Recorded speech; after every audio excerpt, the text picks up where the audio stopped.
Rusty Roster won already. Go home, everybody. The show is finished. Over. Oh, ladies and gentlemen, welcome back to the WGLEU Week 2. Day number 2, of course. One more game just around the corner. Chirping in the corner, Oliver Maxfield, as always. The Polish Derby is up next. Yeah, I mean, that could be some sort of foreshadowing there. Some like English literature course right here from the old Matt Klein even. It's not even Matt Hoving today. Damn it. But yeah, I mean, the Polish Derby, of course, Utopia. We know them well from season 1. Yep. We know them well. Played reasonably good tanks, managed to stay in the season. Rusty Ross, on the other hand, completely new to the season with a lot of new players. We haven't seen a lot of them here. Haven't had the greatest start, but got a couple of points, and I'm really looking forward to this one because these Polish players know each other well. Yeah, both these teams are 0-2 after the first 2 match play weeks, I guess you could say. We're in week 2, of course. Last week was a super week, so every team has already played twice before this week. The difference between these 2 teams, and one I really want to highlight here, is Rusty Roster has played against Ding and Krasnokru, lost both of those. Yeah, but they got the tiebreak against Ding, didn't they? Yes. Yeah, they did. But, yes, they did. Tiebreaker lost, the real thing is that Utopia have had to play against Krasnokru and Wombats on tanks. Yeah. So, in a counterpoint to last season where Utopia played all the good teams right at the end, now they're playing them at the start by the looks of things. But, of course, Rusty Roster, not a top 4 team like the other ones are as well. We've seen Utopia come quite close, really. We thought they tested Krasnokru fairly well. They really turned things around in Murovanka, which was Krasna's pick, I think, from what we can tell, or at least they did pick it this week already. And they were better than them on that one. I really think they do. I think we won 1-1 at the end, but Utopia looking quite convincing. Yeah. Now, of course, Murovanka is actually going to be the first map of this matchup here. Rusty Roster have demonstrated a proclivity for picking those city maps. They really seem to prefer them. They don't like playing out in the open, whereas Utopia have actually started to show us a bit more versatility from what we used to see. We used to say that we know that they loved Ghost Town. They played that a lot last season as well. Really, really good stuff from them. But they're going for these city maps now as well. I mean, Murovanka, Prokhorovka being sort of selected for them here as well. So very, very interesting for them to see some more depth in that map pool, which is something that you pointed out as very, very important key to success in this new format. But I would say as well, I mean, towards the end of the season, I would say Utopia was that one Polish team which started to like the open maps, They started to play on those open maps. They like mines, they like playing on that map. And, I think, maybe Lakeville they weren't a particularly massive fan of, but, I think Utopia, they have that ability to play with the lighter tanks, the faster tanks, your STB1s, your Batchat, your Object 140s, your T62A. So, honestly, I think that will be very good for them. And I think Utopia should be sticking to the open maps. I think they should be sticking to those fast, more agile tactics. Well, speaking of agile tactics here, you can see Rusty Roster actually going for heavy on the STBs and the Object 140s, and a few of those for Utopia. But on a map like Murovanka, Utopia seem to be favouring a little bit more of a heavier lineup, plus the M40, M43 artillery, which is going to be an interesting factor here as well. Piloted by Papa Pavian, of course, who was just mercurial, really, for last season for Utopia. Very much a standout player for them here.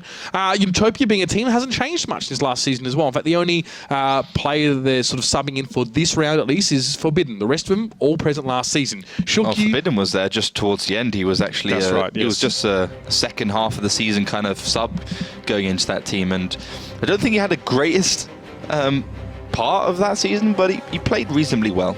So we are going to be seeing Utopia on the attacking side here, and maybe that's why they're going for those heavier tanks. Up against Krasnokru, they moved over towards that western side and set up on that cap point number 1. And now with an artillery in the mix, they can really hurt those tanks from Rusty Roster, who will sort of want to sit back a little bit on it now. You can see, obviously, this is going to be quite confusing for you because it's blue side but red camo and red side but blue camo. But obviously on the red side is Utopia, they're attacking. And they have the blue camo, so work that one out. Figo pushing forward there as well. Actually quite aggressively here for Rusty Roster early on towards the forest side. Yeah, he's going to go down very fast. Wow. And that Batchat, he's just about surviving that one, but not for long, I don't think. So he's still spotted, so Figo can still get the peek up. It does take him down, and he will fall. So great little pick off straight away for Rusty. Incredibly impressive stuff there as well. Figo just going straight forward and getting a lot of information. Even Wicked getting badly punished for being up on that hill. So Utopia have to go with something different now as well. Normally they would go towards that cap point number 1 and try and deny the middle of the map away from Rusty Roster so they can't be flanked or have anyone getting side shots. But now with Rusty Roster claiming mid for themselves, Utopia might have to go to a completely different strategy. The thing is, I mean, I'm kind of surprised Utopia really got caught out like that, because Rusty Roster, like, unlike any other team basically on the defensive side on this map, have a full medium tank and light tank stack. So a little bit surprising. Utopia, a very experienced team, would let that happen to them, but nevertheless, that is what has happened. And also, Utopians do have the cap on their way, and because they got those heavy tanks, it's still going to be hard for Rusty to break these down. Polswed now, he's going to be the man getting the resets. He's pushed around through the mid. Rusty Roster have control of that one, but the cap is ticking down. Polswed has to hit this next shot. It's absolutely essential. Otherwise, this cap will be completed, but there's Forbidden. He gets punished. That resets the cap quite nicely here, but 3 tanks on that one is going to really mean that, that Rusty Roster have to move forward quickly. And look at that. Wicked and Mooka pick up 2 tanks for themselves here, keeping themselves in this one. Now it's even in terms of numbers, but Forbidden eventually will be taken down by Lifidus. Rusty Roster have 90% of the map control right now, and it's really going to hurt Utopia. Yeah, but still, these heavy tanks are doing a great job. Bishu and Shuku still have plenty of HP. Maka just needs to keep himself safe, not receive too much for these peaks. And Papa Pavian is just coming off really on that M40, so he can also one-shot one of these tanks and bring it all even. Does hit a nice little shot onto Prosto, taking him down to a one-shot for the rest of his team. Very, very important little shot there as well. And Utopia, despite an absolutely diabolical start to this map, are actually looking a little bit better now. The damage trades that are occurring at length for this team have been favourable thus far. Polswed and Prosto are down to a one-shot here. And Figo is going to try and assassinate their Papa as well. He'll be able to get him. There's not much Papa's going to really be able to do. There's not much support for Papa now as well. He even has no time to really turn around. Figo has enough time to put 1 shot in, and that's going to be enough to claim the M40, M43. And Utopia are reduced to 3. Yeah, 3 versus 4. It's going to be hard for Utopia to fight this one back, but they are quite well centered together, but Muka is clearly the one on the chopping board, as it is a 2 versus 2 situation. Lifidus now just trying to circle around Muka. He doesn't have a lot of help for him. Basister is there, and he's going to look straight towards Shukyu now. Lifidus would love to avoid this shot, and he just stays alive, so they're going to be able to get on towards Shukyu and pick him up here. And Prosto now bringing up the rear, getting involved, and it's just Bishu left now. Not good times for Utopia. They had a chance after a bad start, but unfortunately they have now squandered that, and they will fall to Rusty Roster with a very different strategy pushing up the mid, and it's worked like an absolute charm. Yeah, I love that. I mean, this new format is really providing a good amount of flexibility for the other teams, because some teams like to go for those heavier tanks, which are very one-dimensional. You know, you can either go for that heavier tank and sit in a position and hold it, be a turret in that position, or you can go for something lighter and you can play to your strengths. I think once Figo took down the bat chat straight away, I was like, you know, this is going to be super hard for Utopia to come back from this one, because Object 140, sorry. McMoney, one of the best players for Utopia, one of the best players in the WGL, I have to say. He was an absolute beast. You know, he's such an instrumental player. He's that guy who's supposed to be making all the cool plays on the side. He gets taken down. Wicked also receives a ton here, 800, 900 damage. And he has to get away. He can't make the peaks. He can't get any kind of reply. And Utopia, because they have the heavier, slower tanks, it takes a long time for them to get in the cap. Enough time for Rusty Roster to complete their middle control and then push through the middle and you know, get some of the other picks they wanted to do. Wicked there caught on his own, and he was probably the second to really face the brunt of Rusty Roster pushing forward. We know from past experience that Utopia do favour that side of the map. We sort of expect to see them go for the cap. I mean, the cap point number 2 is hard, very, very hard to take there as well. So you expect to see teams almost entirely going for that one side of the map.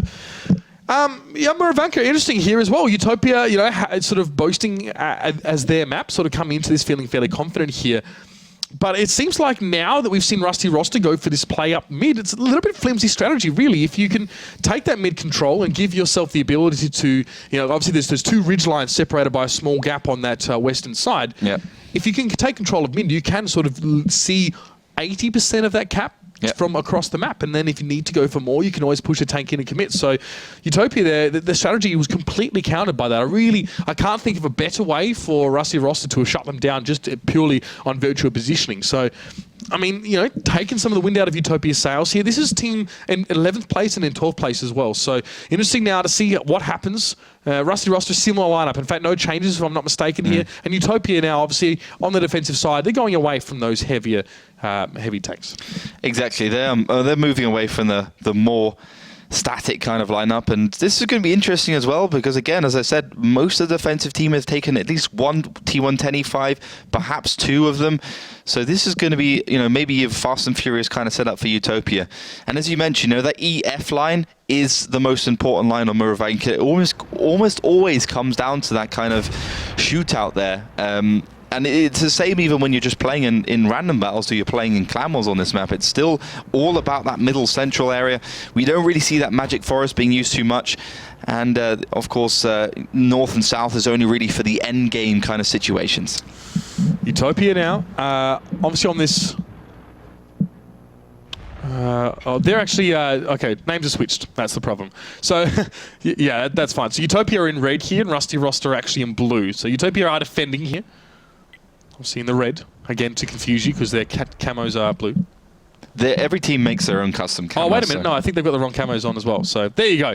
Just to, because obviously we got the team colours mixed, the camos are also on the wrong teams. But that's okay. As 1 minute in already, and Pulseweed Olifin is taking a little bit of damage there up on that hill. Oh, Utopia have the right camos. Yeah, they got the blue camo. That's not Utopia. Oh, no, sorry. Yeah, you're right. Yeah, of course. But it's weird because, I mean, the camo and the choosing which side to put the team on are two different functions which require two different workflows to do. So it's amazing that you've managed to do both of them wrong. But, you know, it's fair enough. It's impressive. But, yeah, I can see what happens. That train of thought might be confusing. But still, I mean, you can see Utopia have got pretty static start. I mean, they aren't going aggressive at all, and might punish themselves a little bit with that one with the heavier lineups. Without a heavier lineup for them, so that could be pretty bad. I'm so sorry, Observer. I'll buy you a Coca-Cola later, okay?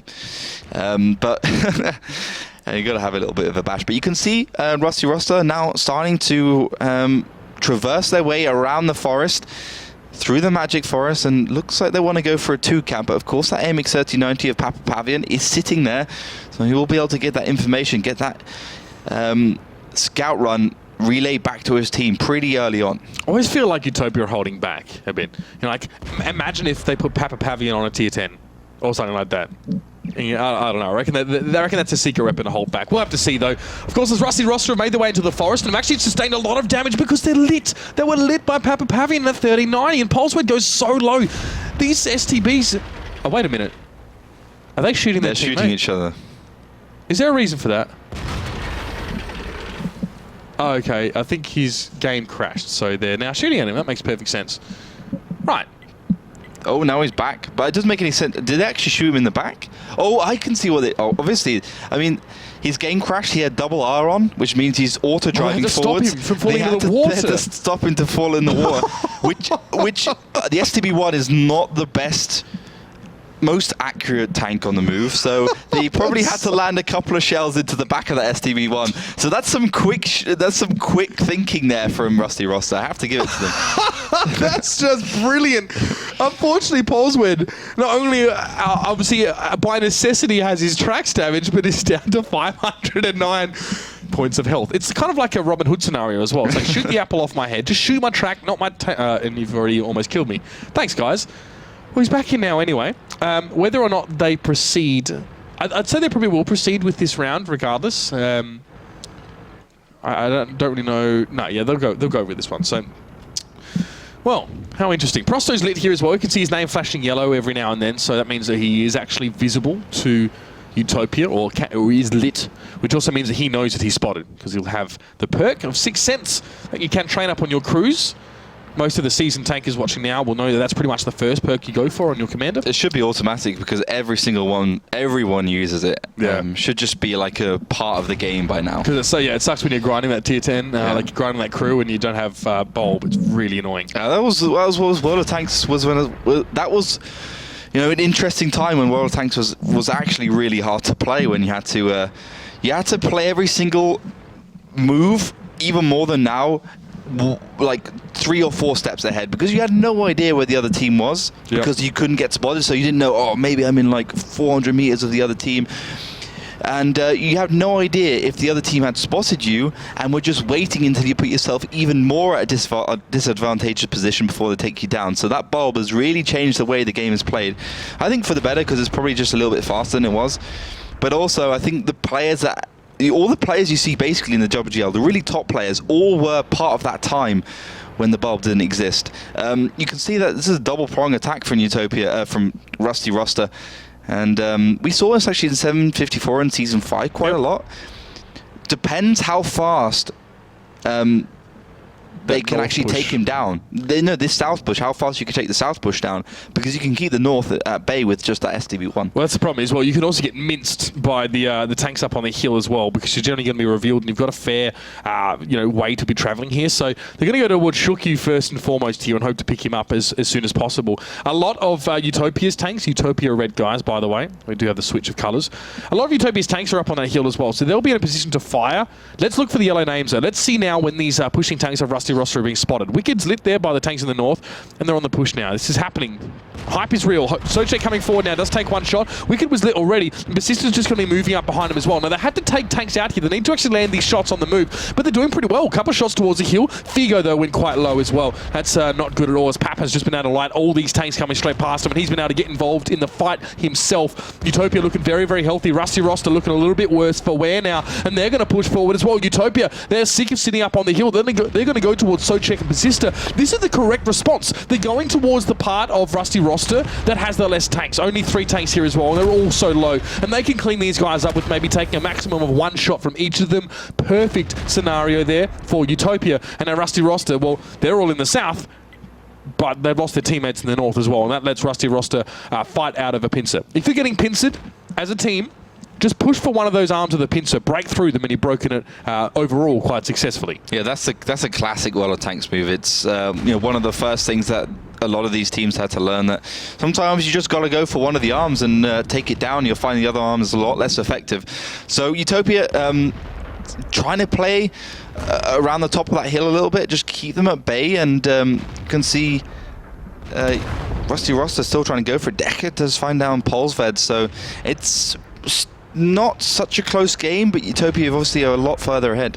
Yeah, they are. I mean, Rusty Roster took a lot of damage in general just pushing forward. Now Shukyu as well can be a menace in the middle of the map. And now they're able to herd Rusty Roster together at the base of this hill. It's Lifidus and Prosto now. Wicked and Muka will be the first line. They don't really care if they die because there's a lot of tanks to back them up here. Decha now is able to come around the corner. Muka to push down the hill. Forbidden is off towards the side as well. And there we go. Lifidus and Prosto fall, and it is just Lucky Blast. Not feeling so lucky right now, as he is caught on his own, as Utopia have managed to stave off this pincer late in the round from Rusty Roster. Just trying to find the legend that is Bishu, and doesn't manage to do it. Bishu just responding with so much damage. Lucky Blast just trying to do as much as he can, pad some of those stats before he goes down to a nice little round from Forbidden. And yeah, convincing round from Utopia. Have to feel a little bit sorry for Rusty Roster at the beginning of that game, of course, with that disconnect onto Polsved with double R.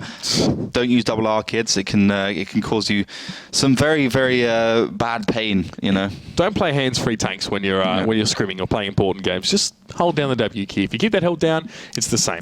Yeah, you'll actually notice some of the better players just use the W key. I mean, as I've got more lazy in the game, I use double R as well. It's El Haluf, and I'm playing a heavy tank, and I know I've got a long way to go, downhill, uphill, so I'm just like, double R, sit back, play some armchair tanks. But you always end up in a bad position. Like, I find myself, when I used to play with just W, like, I can control myself a lot better. When I use double R, then I'm suddenly like, just peaking way too far and getting myself into these awkward positions, like losing 500 damage or 500 HP. And I mean, like, why did I even do that? It's just like lazy World of Tanks. You should always play the hard way. It's the better way. The same as using the spacebar to stop your tank for one. Hey, the new physics system's coming out, and the spacebar is going to be really important. Really? Because obviously the spacebar in the game, you hit that, it stops your tank until you fire a shot, and then once you fire the shot, it starts up again as well. So yeah, you got to be careful with that one as well. But interesting. New physics engine, of course, around the corner. It's 1-1 though. After that one, Utopia pretty comfortably managed to get the win there as well. Obviously, some awkward moments there for some of these tanks, but the problem is that 4 of Rusty Roster's tanks getting sub 1,000 damage as well. They never really got close enough to Utopia to put a distinct ding in their armor, so to speak. And we have that Murovanka there, 1-1. I don't know. I'm not too surprised, especially after seeing that first round. I thought it'd be an absolutely Herculean effort for Rusty Roster to also get an attacking round as well. And as we have seen, it's going to be that 1-1. We're actually going to be going to a more of a sit-in map next as well. If I'm not mistaken, it's going to be Ghost Town. Yep, we're going to be moving over to Ghost Town, which is, of course, the stomping ground of Utopia. As you said, 1-1. So maybe this is going to be a 3-1 for Utopia, actually. But I find that these Polish teams are really loving. The Strong CMA seems to be liking it. Utopia, the best team last season by far on this map. They're absolute beasts along with Strong CMA. They were very proficient on this map. So I know it's going to be really interesting. Of course, that northern cap is still important.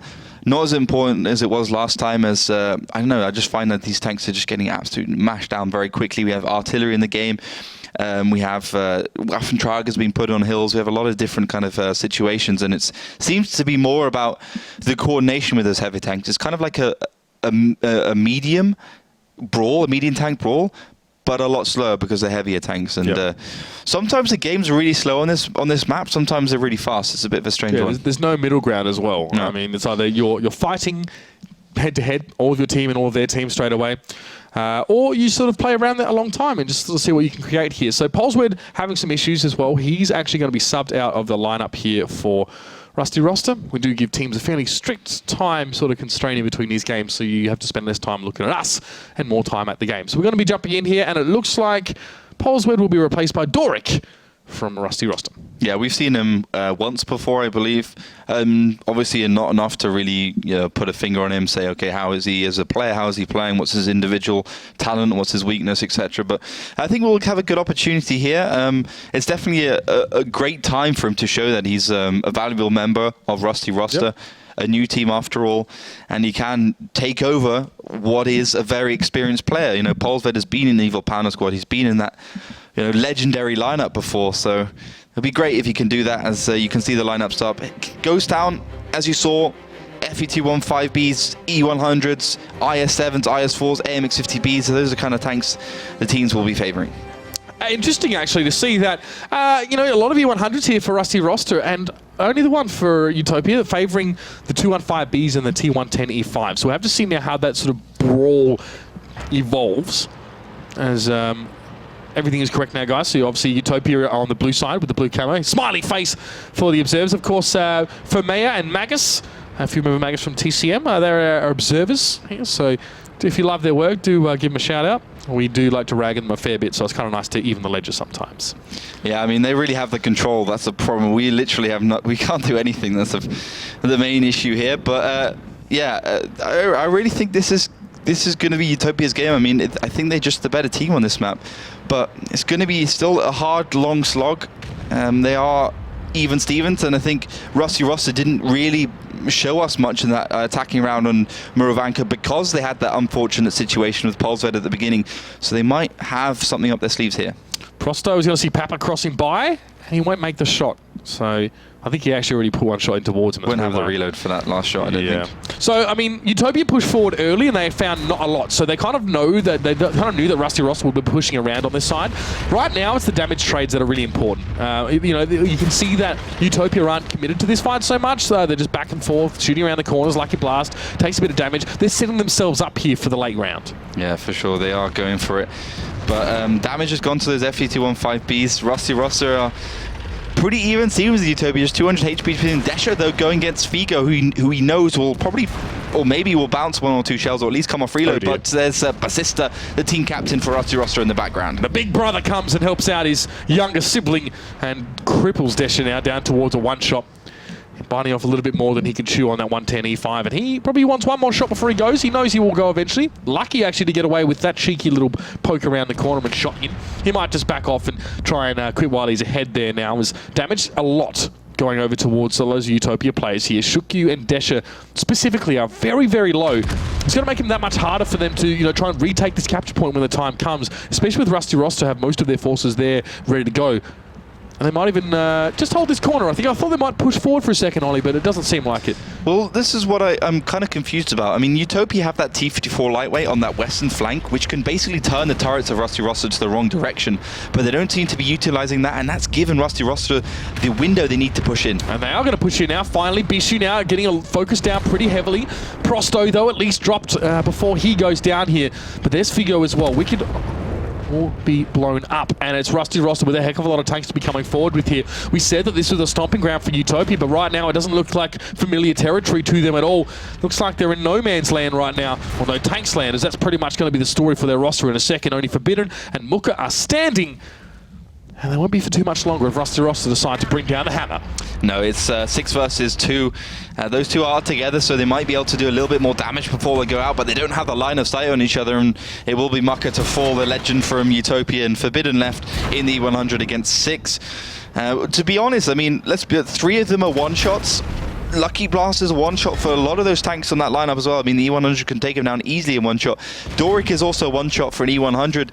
So basically everyone apart from Figo in the AMX-50B is a one-shot, and that says something bad about Utopia's focus fire and their coordination in those firefights. Yeah, I mean, you know, you see a 2.6k health point lead to Rusty Roster, and that seems like a lot, but if Utopia had actually been making that focus fire work, there would have been 3 Rusty Roster, tanks out of the game before much would have happened, and that means that, well, you're not going to take much damage in response. That's why focus fire is so important. And it's not really a trait that we've seen Utopia struggle with really in the past, to be honest. A lot of their team fighting, or their gunplay, as we might try and call it, has been good here. But, I mean, that looked quite average to me, I'll be honest. Didn't really look like a lot of those tanks were getting enough damage across the line here. And they kind of got split off towards the north side. There was some tanks right up in the corner on the north, some were on the road here as well. And, we saw that the Rusty Roster were able to come down from the top and just sort of come around them and, well, get plenty of damage done here. Break it down for us. Well, Utopia go forwards. They're trying to get the situation where they can get some good damage around the corners. But the problem is, when you have that triangle, you're not actually safe from any direction, because if you're on the right side of that triangle, it doesn't take much to peek around the other corner and shoot you on the side, which is the problem here for Desha, who goes way too aggressive. And I mean, yeah, okay, fantastic. You know the 50B on reload, but there's everyone else from Rusty Roster just there. So I mean, just do the math. It's pretty likely that another tank, which hasn't been spotted yet, is going to be ready and waiting to take you down to what is just an easy one-shot. And then you have this problem here where Lifidus, Prosto, Lucky Blast can only just peek around the corner a little bit and take down Desha. You can see as well, the HP is pretty even, but Pavian on the side, I mean, he's not distracting, he's not doing anything for his team. Prosto does exactly what I just said, taking advantage of that triangle situation. And then when Prosto's gone, I mean, they got the tank advantage right now. They can just push forwards. They can use that advantage. Bishu's on his own. The rest of his team are actually above that ramp, and Pavian is just out of the fight. And yeah, they really make it work. And it's funny to see Figo actually got top damage in that game with 4.6k. Now, he was the one fighting against Desha at the start there. Desha pushed so far around that corner to try and chase him down, sensing he was weak, but surely, I mean, that's far too far forward. I guess, in your opinion, surely he must have, been wanting to maybe be a little bit more safer, or ideally, maybe just poke the corner and get the shots in. But yeah, I mean, strange play from some of those, on an individual level, I think, for some of these Utopia guys as well, really put him in a tough spot early on. Yeah, for sure. And Figo is playing 50B. It's a hit-and-run tank, so he knows how long it takes to get from A to B, and he was safe behind that corner regardless. I mean, what's Desha going to do? Push around that corner? Like, it's obviously not going to work out for him. So, yeah, misplays from Utopia, and that has put Rusty Roster 1 round ahead going into the defensive side on Ghost Town. Not a massive deal in this map. I would say, actually, the attacking side is slightly easier. Lineups are going to stay pretty similar. We have got the Jagdpanzer E100, which we have seen on this side of the map before. That beast tier 10 German tank destroyer, the base cannon, the 1150 Doombringer. Great penetration, a little bit awkward to use, but it's one of those tanks I feel that's got a lot of character. If you can caress it and use it properly, show it some love, it can be a real pain. More to your foes, or maybe it'll show you some love back. Well, let's see now how that's going to be utilised here for Prosto, as obviously it excels in situations where it can just sit back and make the shots. Now, Papa Pavian has actually moved his way on towards the capture, but he is the lone tank there for the moment. You can see Mac Money off towards the side. For a moment, just poked the corner, and then he saw Prosto looking right at him, and he was not going to take his chances up against the Jagdpanzer E100 with fantastic frontal armor as well. Generally, very, very hard to deal with at length, and you don't really want to get close to it either. It's just that kind of tank. Now, Papa took a little bit of damage on that cap as well, and has had to pull off it here, so things have stalled out a little bit for Utopia. Yeah, they've slowed the game down a little bit, and Utopia's probably going to think, okay, so cap's not an option because that T-54 can get penetrated in the turrets by some of these bigger tanks, and of course Prosto can one-shot him at this point easily, as well as the E100s. So there's no E100s on their team, but you know, you can get one-shot by that Jagdpanzer. But looking at Rusty Roster's lineup, I'd say with that Jagdpanzer E100, they just want to play this one statically. They don't want to go forwards. They want Utopia to be going around these corners. But I really do think that in some respects, I mean, what we've seen so far, the general trend of Ghost Town is that the teams with the higher DPM tanks seem to generally win if they get their coordination right. And the FET-15B, 7.10 seconds, 7.10. Second reload time. Second reload time, exactly. Thank you very much. Yeah, so it's an absolute beast, 2,500 HP, so it can sustain through a lot of flak.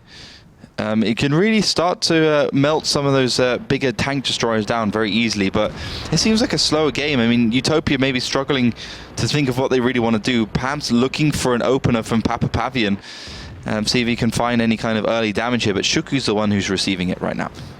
Yeah, and he's not even really that far forward by the rest of the standards of Utopia. He was just kind of caught by Polsved there. And shots coming across him from Figo. Now that's going to really hurt him. He's punished very, very heavily for pushing across there as Figo. You know, maybe Shuki wasn't expecting there to be an autoloader there or something like that. He can finish Polsved off, I think, still. He has the health for that. We'll probably take at least 2 shots here at this stage, but he'll go for that T-54. But to trade a tier 10 into a tier 9 is never really a good thing to do. Shuki comes out on top there, as one might expect, but he is down to 620 points of health, and Socek here takes a hit and backs up. That's probably taken a lot of pressure off Utopia right now. I mean, taking down a tier 9 is significant, I think, and not having the pain of that T-54 just turning up on your flank or behind is definitely a good thing, and Utopia now pushing that forwards. They can use their own T-54 or Papa Pavian to start pressuring, put some damage on the side, find a way around some of those outer rims of Ghost Town, and this triple FET-15B stack is just going to be so painful, but Prosto is equally so. Oh dear. And he's just rounded the corner as well. He's now been lit, so, you know, Jagd is the German for hunt, or to hunt, or something similar, so he's doing just that right now. 1k being shaved off a Bishu there as well, and a good health pull for the Jagdpanzer E100, and some good armor as well. It's going to keep him vital pushing forward, but he is on the other side of the coin as well. Mac Money was set on fire there by Figo, and Lucky Blast, who were able to put a lot of damage in towards, and that 50B still has some shots now. These FE-215Bs for Utopia must be used now, and must be used effectively. They're looking for Lifidus and Socek right now as well. The hapless IS-7 is being pushed right on back, and he was pretty much vaporized there as well. A lot of fast-firing heavy tanks here for Utopia. They've got them in the right spot, and they've been able to isolate 2 targets and dispatch them quite quickly. Or as I say that, Lifidus now will drop, and from there, well, Prosto will be rounding the corner towards him. Lucky Blast here is going to be joined by Figo, and Shukyu is too low to get involved here. Remember, he was the one who went for that T-54. Prosto needs to put some more damage across the line, but he must be careful. Getting close to one of those tanks can make it easy to exploit its weaknesses, and we'll see those FE-215Bs do that right now. But you're considering like a 26-second reload, but you need 3 shots to take down an FE-215B, so it's definitely not good when it's on its own, like you could just see in that situation. Even that massive Alpha doesn't help it out at all against those big British brutes, and yeah, this is going to Utopia just steamrolling over Rusty Roster. Figo and Bethesda alive still.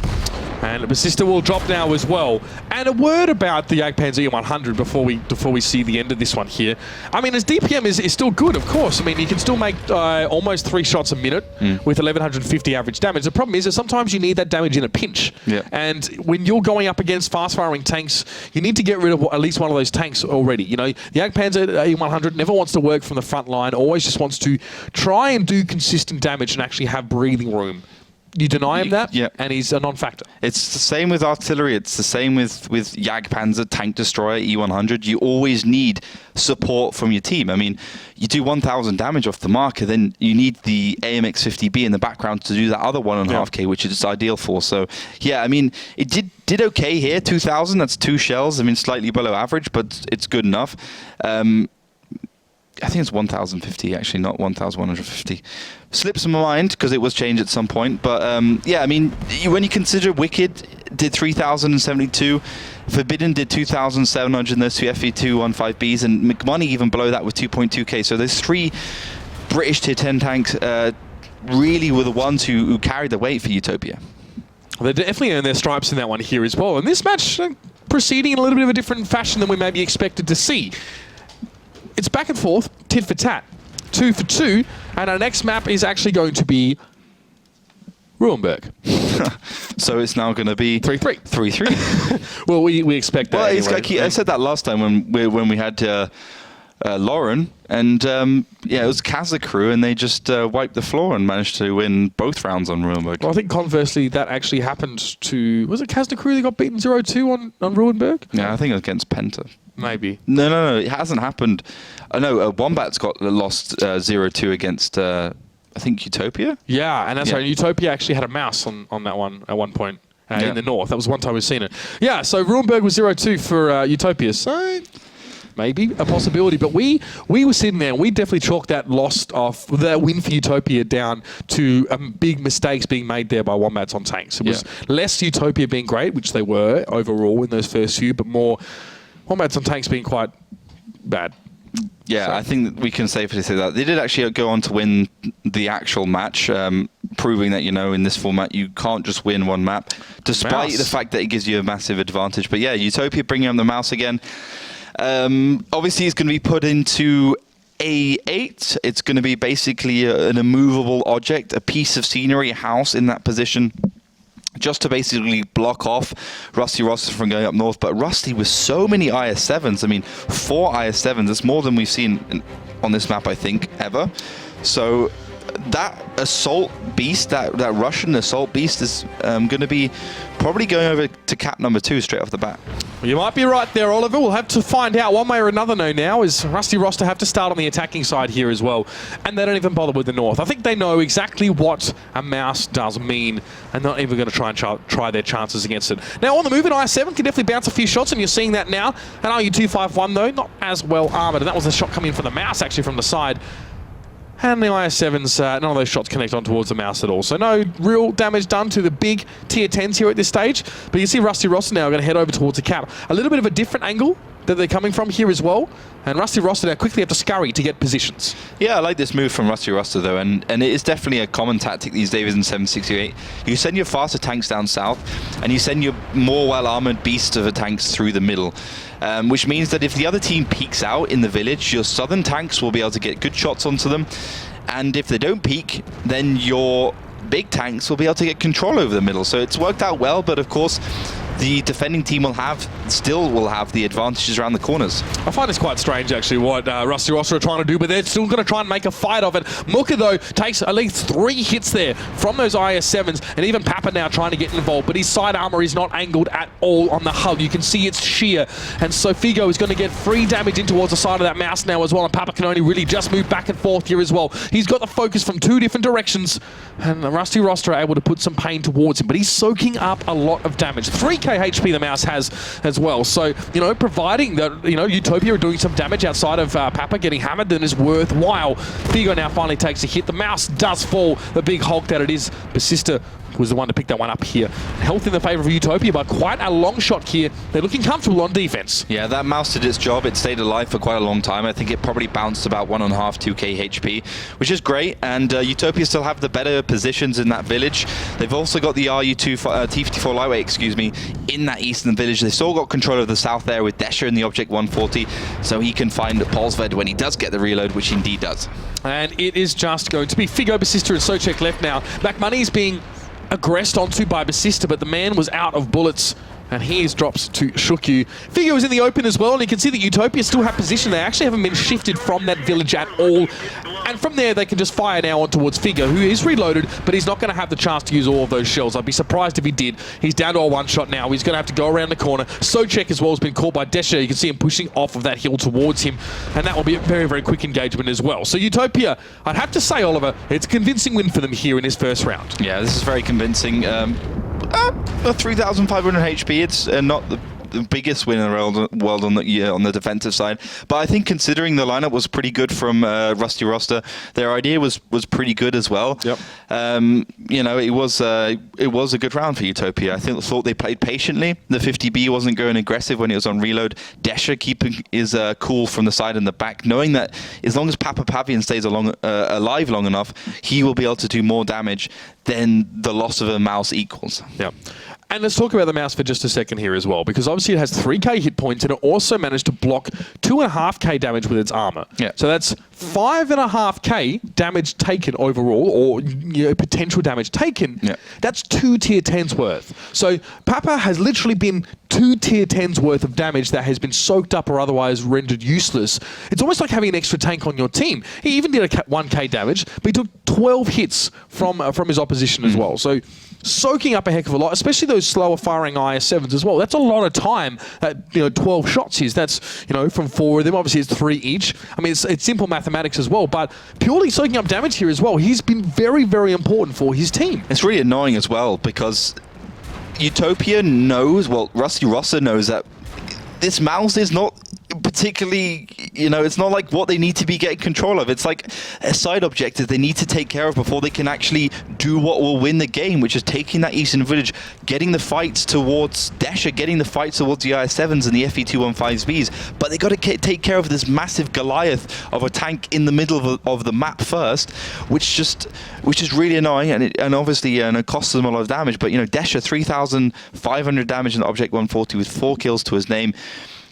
I just love that combination of that mouse to that left and the Object 140 to the right, providing like a great central area of just doom. And Desha, well, he was in that back corner, that coveted position that we saw in the 754 format, obviously where teams love to try and get there and preventing any sort of capture. So it was unanswered damage because he can't really be hit from there. Brilliant stuff. Really love it. Now, these two teams going with mirrored lineups here from what we can see. It's not quite correct as we're seeing Rusty Roster actually taking 2 IS-7s, an IS-4, and 2 50Bs, an Object 140, and RU-251 here. So that's Utopia's lineup you're seeing there, repeated. Yeah, exactly. So Rusty Roster on the defensive side will be picking up a few more heavy tanks. A little bit of an unusual lineup. They're going for 3 50Bs is weird. I would say it's a little bit unusual because, I mean, you expect an FE, maybe an E100, maybe something a bit bigger on this map. Not an E100, but with the double AMX 50B, it's a bit strange. We have to see how it works out. But of course, Utopia have an unbroken record on the attack side. As we mentioned, taking down 1 on tanks. McMoney just going straight away through the middle, up south, gets spotted by Lifidus. And maybe this could be Utopia looking for a kind of Kazna Crew-esque style where they just get the peak at the beginning, gets that IS-4 down, win those peaks, and then just charge up north. Well, Lifidus has already, as you said, sustained a bit of damage. His track was damaged, and he's lost about 700 points of health. So not looking great there for him, of course. Now, look at all the guns trained in his direction as well. So you can see all those tanks were very much focusing him right now. And honestly, there's not really much Rusty Roster can do about it. They just kind of have to hope that Lifidus backs up and just stays alive and gets into a position where he's going to be safe for an indefinite period. Because for Rusty Roster to push across to this, I mean, there's nothing to push onto, really. It's just the one IS-4 being caught out. So Utopia getting some free damage here. But where do they go from here? Well, I think this is a great start for Utopia. As you mentioned, free damage. They have more HP now. Well, they have got about the same amount of HP, which is great, as the defenders, of course, with the heavier lineup in general. This could just be a bait, actually, from Utopia. They were spotted heading down south, but I don't see why they just push up the north, take down the IS-4. I guess they're a little bit worried about those cross shots that they receive. We have seen that being a big factor. Yeah, we've seen batch-ups being perma-tracked and taken down. We've seen that same from the Object 140s. So they need maybe a few more angles. Yeah, if you remember, Kazakh Crew, they won by coming from every angle. cutting off the ability for the opposition to focus one side and, just winning those duels with the individual skill of the players. But it looks like Utopia are not doing that, just going to pushing down south. Yeah, Socek will be the first to see them here as well. And he's got a couple of bushes in front of him, actually. So it looks like the Razor World of Tanks mouse, the Rusty roster. Yeah, it does, doesn't it? Camo.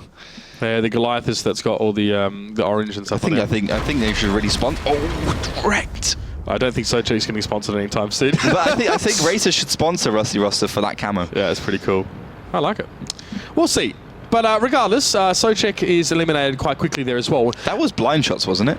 I don't see how... He was lit at one point. I'm pretty sure he was lit at one point. Was he lit? I was talking about the camo. I should have seen it because... I mean... Okay, so I guess he got lit. Yeah, he got lit. He got lit by Desha on the side, the Object 140, of course. But yeah, I guess if you got spotted anyway, there's only really 1 or 2 bushes that you could have got spotted from. So I guess the blind shots would have probably killed him. But yeah, I mean, I don't know who blind shots. Getting good damage against the IS-4, 740 damage, taking down that RU-251. Utopia still have a mammoth task to complete, but they've got all the beginnings of it. Yeah, it's Lucky Blast in the back corner that concerns me. This is where Desha was doing so much damage from last game, and you would not believe how safe that is, because the enemy team has to literally be on top of you to actually push you out of that position, and the whole while that they're trying to get across that K line to you, your team is firing at them from the village. It's just, you're safe as houses, literally. And it can do so much damage from there as well, because the enemy team can't afford to actually spare you enough concern to kill you, especially with there's a slope there as well. Lucky Blast, if he backs off a little bit further, he's actually on the lower side of a hill, so he can't, there's no direct line of fire from Desha to him if he backs up, so really annoying to have to deal with that. We've seen so many teams that actually would just like push their whole team up there to try and get rid of that tank first and then go from there. It just never really works out that well either way. So Wicked now wants to head back towards the north again, interestingly enough, and well, maybe Kazna-esque stuff, like you said, they've split their force into 2. Yeah, so they've sent 2 Object 140s there, and I think that one from the south is also going to be joining them. They obviously want to take down the IS-4 as quickly as possible. I mean, that's a weak link for Utopia, right?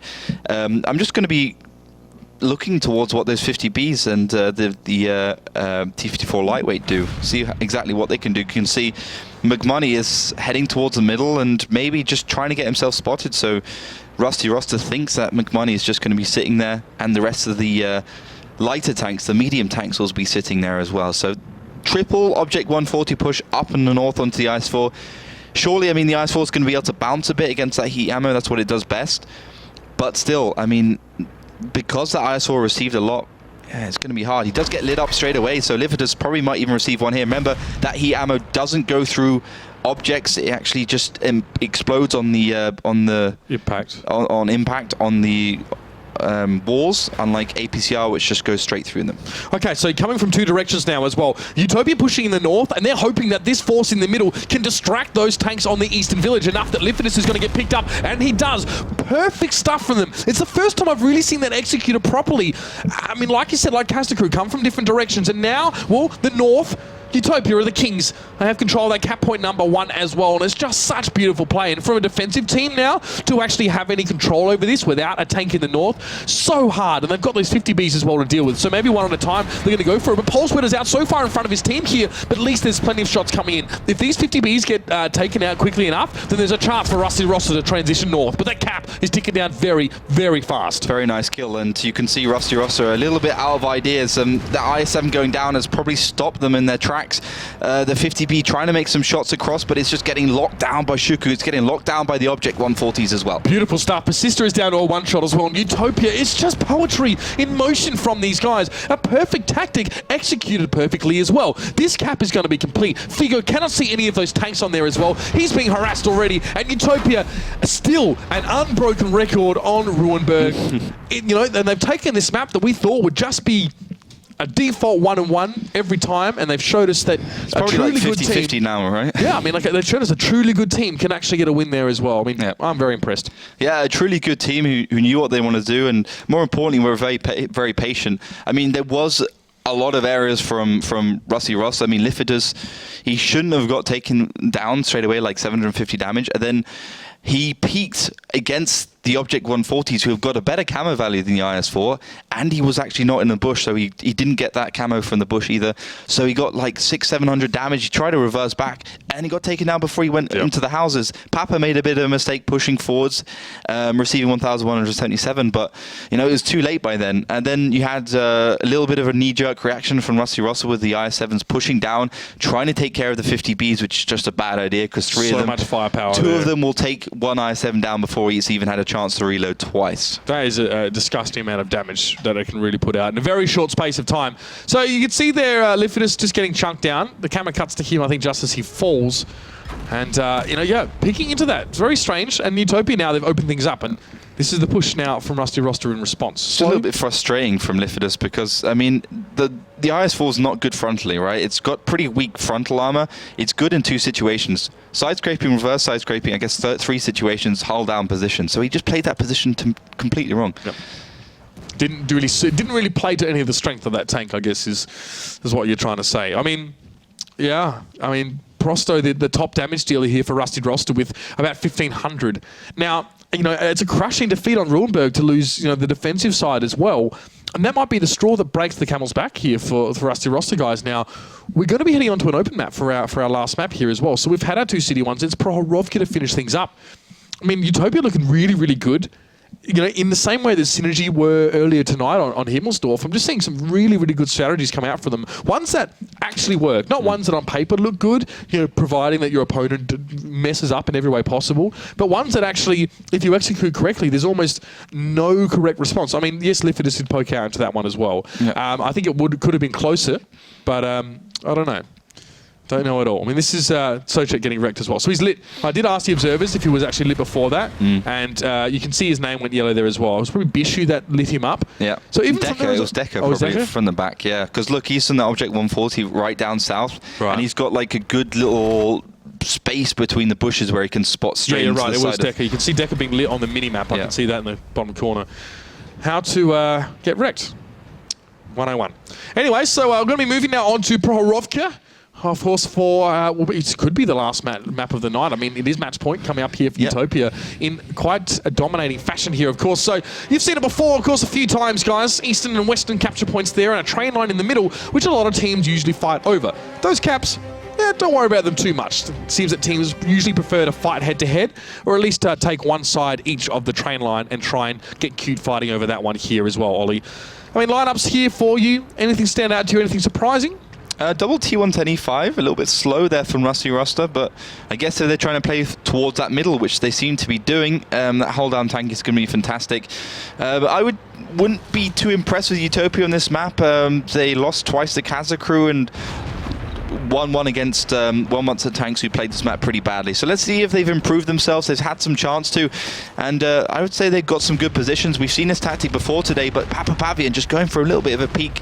Doesn't get punished too heavily though. Yeah, but he's left Forbidden on his own. Forbidden was supposed to follow him over the train line, but he's not going to make it that far. He is low in health. He actually didn't get tracked there fortuitously, but it was Persista to get the last shot in towards him as he tried to duck over that train line. But here comes the response from Utopia. They're pushing towards these two T110E5s, and there's a lot of STBs on the ground, and they can put out a lot of damage as well. Papa Pavian actually still fell though, and that's really good work from the Rusty Roster getting initial damage across. This push might have failed now, as Rusty Roster are going for a counter push. Yeah, this is not good at all for Utopia. They've lost so much HP when they lost that SDB1. The push, it took down one T110, but it took so long. That American brute of a tier 10 tank is so resistant, and 2 versus 6, this is a whitewash. Crushing defeat is on the horizon here for Utopia. There's no way that they can possibly fight their way back in towards this one.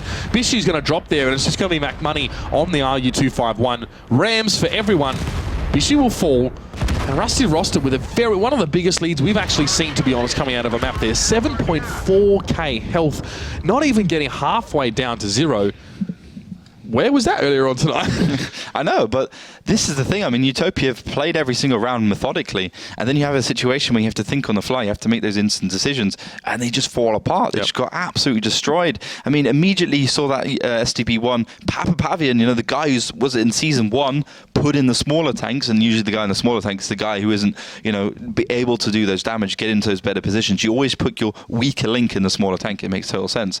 But he made the right decision. Head straight away across the train tracks, received a little bit of damage, but I think if they had both headed there, I think it could have been a different result. But still, Rusty Roster, those T110s, they were in the perfect positions to deal with Utopia. No doubt about it. Utopia... Yeah, I mean, they pushed forward for a fight there as well. I mean, they went straight up the guts. Socek lit up a lot of Utopia early on as well in that 2-5-1. And then they just veered off towards the other side of the train line. And they managed to catch out 2 of those tanks on their own. So really can't fault them for that one. This is that push here as well. So Rusty Roster already pushing in here. They veered across. And they've got these 2 T110E5s on their own. Look how long they survived. This is the bait for Utopia. Exactly. I mean, this is... Like, they're just taking the bait, hook, line, and sinker here. I mean, those T110s are just loving this. Okay, one of them only did 410 damage, Povzed, who falls first. But 3 tanks of Utopia have already fallen by that point before they get 1 kill. So that's just a perfect situation there for Rusty Roster. And even the might of the STB, you can't even catch up from such a deficit. So yeah, disastrous first round for Utopia. See if they can improve on the attack. I think they should just be a little bit more cautious.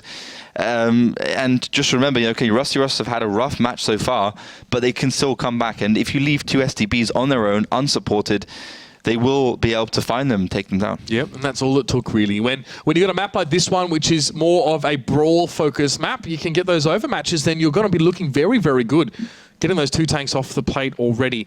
Now, it's a lot of STB ones here for Utopia, whereas Rusty Roster... going for, again, those 110E5s in the mix there as well to maybe even soak up some damage. They did really well before, but no real changes between these 2 teams lineup-wise. Well, Utopia have actually gone for double E50M instead of the RU251 STB, so they've gone for the tier 9s instead. Oh, it's a very different lineup than what that says. Okay. Yeah, it's fair enough. So, yeah, they've gone for the German tier 9 medium tank, the Beast, from, I guess, the East, considering it was probably made in East Germany, I don't know, maybe. Probably not. Probably made just around the corner from Cologne, actually, to be honest. Yeah, the Rheinmetall factories, like 10 minutes to walk away from this studios.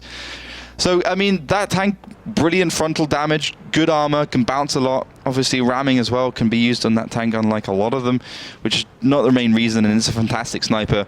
Falls perfectly into what Utopia are doing with it right now, which is on that western side. Well, now we do see Utopia as they set up here fairly defensively, I'll be honest with you. I guess, you know, with 2 E50s in the mix, they're trying to make the most out of those guns before they really, the fighting gets up close and personal. Socek here in the 251, who was, very, very important in his little scouting run at the start of last map, will do the same this time. He'll be heading north, and he'll crest briefly over the train line, I would say, and then pop back down and see what he can see. You probably won't see a lot, though, as there's a lot of trees there that's protecting Utopia from being spotted. But still, that's a lot of information for Rusty Roster either way. Whether you see the enemy or you don't, you can start to make informed decisions or make a process of elimination to find out where they're hiding. You can see as well, Utopia, they were being fairly aggressive in the last rounds. Now they're playing really defensively, really passively. Perhaps a little bit worried that if Rusty Roster win this round, they'll be nabbing at least 1 point away from them.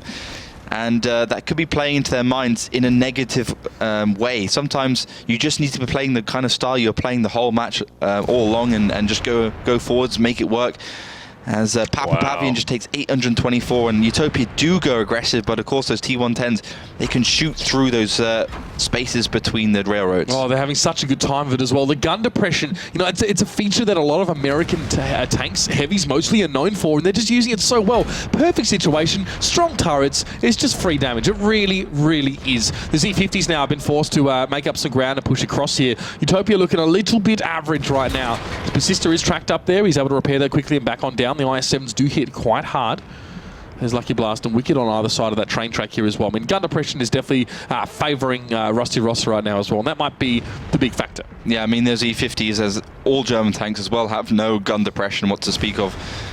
They really, really do struggle in that situation. So the E50 is even worse in the bat chat in this position. So let's see what they can work out. Some exchanges, though, are going towards Utopia. They are starting to win some of these, and those IS-7s can penetrate the top of the T110, but of course the T110 has that advantage. But Utopia's still in this game. Yeah, guys, Socek is doing so much damage, by the way, as well. He's in the middle of the map, and he's just shooting between the train carts, and he's got a good rate of fire, of course, in that 251, and he's really starting to hurt. But those IS-7s are now in position. Forbidden and Papa, you can't really just snipe at them now. You really have to just address that issue head on. And that's going to give Utopia some staying power here as well on this side of the train track. Persistent now has to be just a little bit more careful about the way he pokes over. But Mac Money being punished there as well. The E50, just not a good position for them to be in, really. This is not the kind of fighting that they're overly suited for. But Persistent there as well. I mean, you know, you mess with the ball, you get the horns. Those two IS-7s put 2 shots into him, one after another. But I love this peeking from UTOPIA. You can see the individual play. There's no really any team play right now, but they're actually putting Rusty Roster back and back and back and further into, you know, a lower ground position. And those SDBs of Bishu and Mucker are just shooting between the railroads, getting the back of that T110E5's turret for no real reason. I mean, the IS-7s were in a bad position against those T110s, but as soon as they started to reverse, the SDBs had their way with them, and now UTOPIA are 2,000 hit points ahead. That's the kind of hit points we see teams pushing across and making the last play for. Yeah, these two IS-7s now, they've just taken no damage in the last little bit, and like you said, push might be imminent, but it might be Rusty Roster trying to orchestrate this one. There's the pick off on towards Forbidden there, but Papa is still alive, and Limphetus took a big hit. Somehow he managed to bounce the next shot from Papa, but he's going to be reloaded in just a second. Rusty Roster are still behind though now. It was turned around mid-round, and it's still looking bad for them. We can somehow manage to bounce that one, but Lucky Blast, at least living up to his name in that particular situation, does get the finish. Rusty Roster down to 1 tank. It's Socek, who has had a really good game. I've been watching him sort of in the corner of my eye and seeing him put a lot of damage across the board, but it's not going to be enough. And Rusty Roster fall after making what looked like would be a resurgence.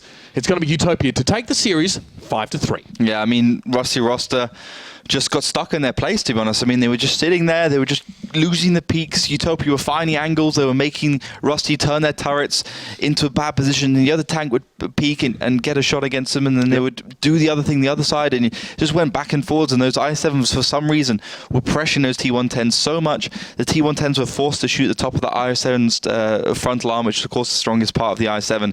And those T110s started to reverse. The SDBs were just pummeling them in the back. Those E50s were weak. And I think Rusty Roster should have just used that initial advantage, pushed over, taken those E50Ms down, or those E50s down, or just come from a different position. And also Figo in the background in the SDB, you know, he wasn't in a position which the SDB should have been, either playing around the map or just being in a place where he can help his team instead of just being ready for a push, which would have probably already not done much. Yeah, I mean, and the reality is Socek got second highest damage in his team on that RU-251. You know, he was in the same spot as everyone else. He was just able to make it work a bit better for him. But Bishu, I mean, like, it's just good, consistent damage over the board here coming out from UTOPIA. I mean, Bishu and Shukyu had great games as well. I mean, Shukyu on the bat chat as well, which is not a tank that's known for being great in situations where you need to use under pressure. He wasn't playing that way. He was playing around the fact, and UTOPIA are going to come away here with the win. Let's have a look at tonight's scores, a bit of a look back and see how, I guess, the dust has settled really over this one as well, because we started off, Oliver, with 2 very quick matches. Yeah, two really one-sided matches, to be honest. I mean, I'd hate to put it that way, but Synergy 5-0 Strong Siema. Strong Siema looking pretty weak this season so far, at least at this early stage. Oops. Having their way with out of range, and to be honest, we've had out of range as one of maybe those top contenders this season as a new team coming in, but Oops just destroying them. Out of range obviously has to do a lot of homework of what they went right, what went wrong, and come back next week with a different plan of action. UTOPIA, you just saw that match against Rusty Roster, Polish derby. UTOPIA, for me, what defined this match was, I think their tactics were more refined, but I thought those individual players really started to shine in the matches we went through, and that experience really started to aid them as well. Well, it's UTOPIA, Rusty Roster, of course, that finished things off there. Great stuff from them as well, and you know, the Polish derby always does deliver, and there'll be a few more throughout the season as well for your and my viewing pleasure. Before we finish off tonight, let's have a look towards the games coming up next Tuesday. Will probably be Lauren joining you guys for that one again. Strong Siema and Rusty Roster. As I said, the the Poland derbies just keep coming. Yeah, there's a lot of Polish teams this season, so we got a few more, as you said, and well, the first is going to be on Tuesday. Oops Synergy, to be honest, I mean, Oops had such a good showing. I would say they actually could give Synergy a run for their money in that one. And UTOPIA, Kanakabort, again, UTOPIA played well today. KB played well against Kazakru despite losing. That could be a really good match, and those two could be really good matches. So 3 matches. 3 matches coming up that could all be very, very close ones. That's what you've got to look forward to next week, ladies and gentlemen. Until then, good night, and we'll see you on the battlefield.